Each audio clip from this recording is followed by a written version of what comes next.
एक जंगल में दो मित्र रहते थे, एक कौवा और एक हिरन। वे एक दूसरे से बहुत प्रेम करते थे, हमेशा हर जगह साथ रहते थे। कुछ समय बाद उस जंगल में एक सियार का परिवार रहने आया। हृष्ट पुष्ट हिरन को देखकर सियार के मुंह में पानी आ गया। इस हिरन का मांस बड़ा स्वादिष्ट होगा, पर मैं इतना शक्तिशाली नहीं कि सीधे हमला करके इसे मार गिराऊं। इसके लिए मुझे पहले इससे मित्रता करनी होगी, फिर किसी तरकीब से इसे मारना होगा, सियार ने मन में सोचा। तब से सियार हिरन के आगे पीछे घूमने लगा। उसकी बहुत तारीफें किया करता था, जिन्हें सुन सुनकर हिरन गर्व से फूले न समाता। अब उसे कौवे से ज्यादा सियार का साथ भाने लगा। चतुर कौवा सियार की मंशा समझ गया। उसने हिरन को बार बार समझाया कि सियार से दूर रहे, पर समझने की बजाय हिरन ने कौवे से ही झगड़ा कर लिया। और मेरे मित्र के खिलाफ मुझे भड़काते रहते हो।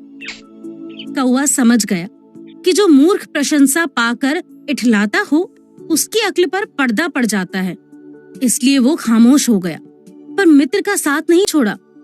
कुछ दिन बाद हिरन का जन्मदिन आया।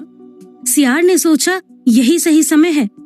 उसने हिरन से कहा, आज तुम्हारे जन्मदिन पर मैं तुम्हें एक विशेष उपहार दूंगा। क्या तुम अपना उपहार देखना चाहोगे? हाँ हाँ जरूर, चलो भी, हिरन खुशी से कूदते हुए बोला। पर तुम्हारा दोस्त कौवा हमेशा मुझ पर आसमान से नजर रखता है, जो मुझे बिल्कुल पसंद नहीं, सियार मुंह बिचकाकर बोला। शाम को हिरन ने कौवे से कहा, आज मेरा जन्मदिन है, आप मेरे लिए मेरी पसंद का खाना बनाइए। उसकी बात सुनकर कौवा खुशी खुशी कई तरह के पकवान बनाने में जुट गया। उधर सियार हिरन को एक धान के खेत में ले गया। ये है मेरा उपहार, धान का पूरा खेत, सियार बोला। हिरन बहुत खुश हुआ। वो खेत में चरने लगा। उस खेत में किसान ने जाल बिछाया हुआ था। हिरन उसमें फंस गया। उसने मदद के लिए सियार को पुकारा, हे सुंदर हिरन, आज मेरा उपवास है, इसलिए मैं चमड़े को स्पर्श नहीं कर सकता। कल उपवास खोलते ही तुम्हें बचाने आ जाऊंगा। ये कहकर सियार चला गया। जब बहुत देर तक हिरन वापस नहीं आया, तो कौवा उसकी तलाश में निकल पड़ा। खलिहान में हिरन को जाल में फंसा देख उसे बहुत दुख हुआ। तुम्हारी बात न मानकर मैंने सचमुच भयंकर भूल की, ये कहकर हिरन रोने लगा। कोई बात नहीं मित्र, शुक्र मनाओ अभी तक जीवित हो। अब ध्यान से मेरी योजना सुनो। कौवे ने कहना शुरू किया, सुबह जब किसान आए, मैं तुम्हें संकेत करूंगा। तुम सांस रोककर जमीन पर लेट जाना। तुम्हें मरा समझकर किसान तुम्हें बाहर निकालेगा। जाल से छूटते ही तुम सामने वाली झाड़ी की तरफ दौड़ लगा देना। बाकी उस सियार को मैं देख लूंगा। फिर कौवा सियार के पास पहुंचा।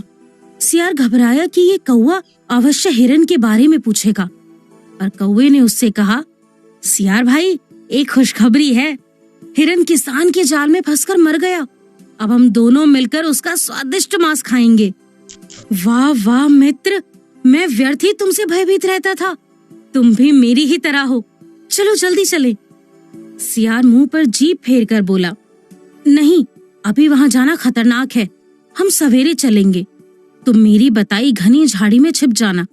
जब मैं बाहर आने को कहूँ तभी निकलना। कौवे ने कहा, ठीक है मित्र, मैं ऐसा ही करूंगा, सियार ने उत्तर दिया। अगले दिन योजना के अनुसार हिरन सांस रोककर जमीन पर गिर गया। किसान ने मरा समझकर उसे मुक्त कर दिया। कौवे का संकेत पाते ही हिरन ने झाड़ियों की तरफ दौड़ लगा दी। ये देखकर किसान ने हिरन की तरफ अपने हाथ में पकड़ी हुई कुल्हाड़ी फेंक कर मारी। हिरन तो तेजी से जंगल की तरफ भाग गया, पर झाड़ी में छिपकर बैठे सियार के सिर पर वो कुल्हाड़ी लगी और वो वहीं मर गया। हिरन ने जान बचने, कपटी मित्र रूपी शत्रु का अंत होने और कौवे जैसे सच्चे मित्र के लिए ईश्वर को धन्यवाद दिया। सीख, सच्चे मित्र की पहचान संकट के समय ही होती है।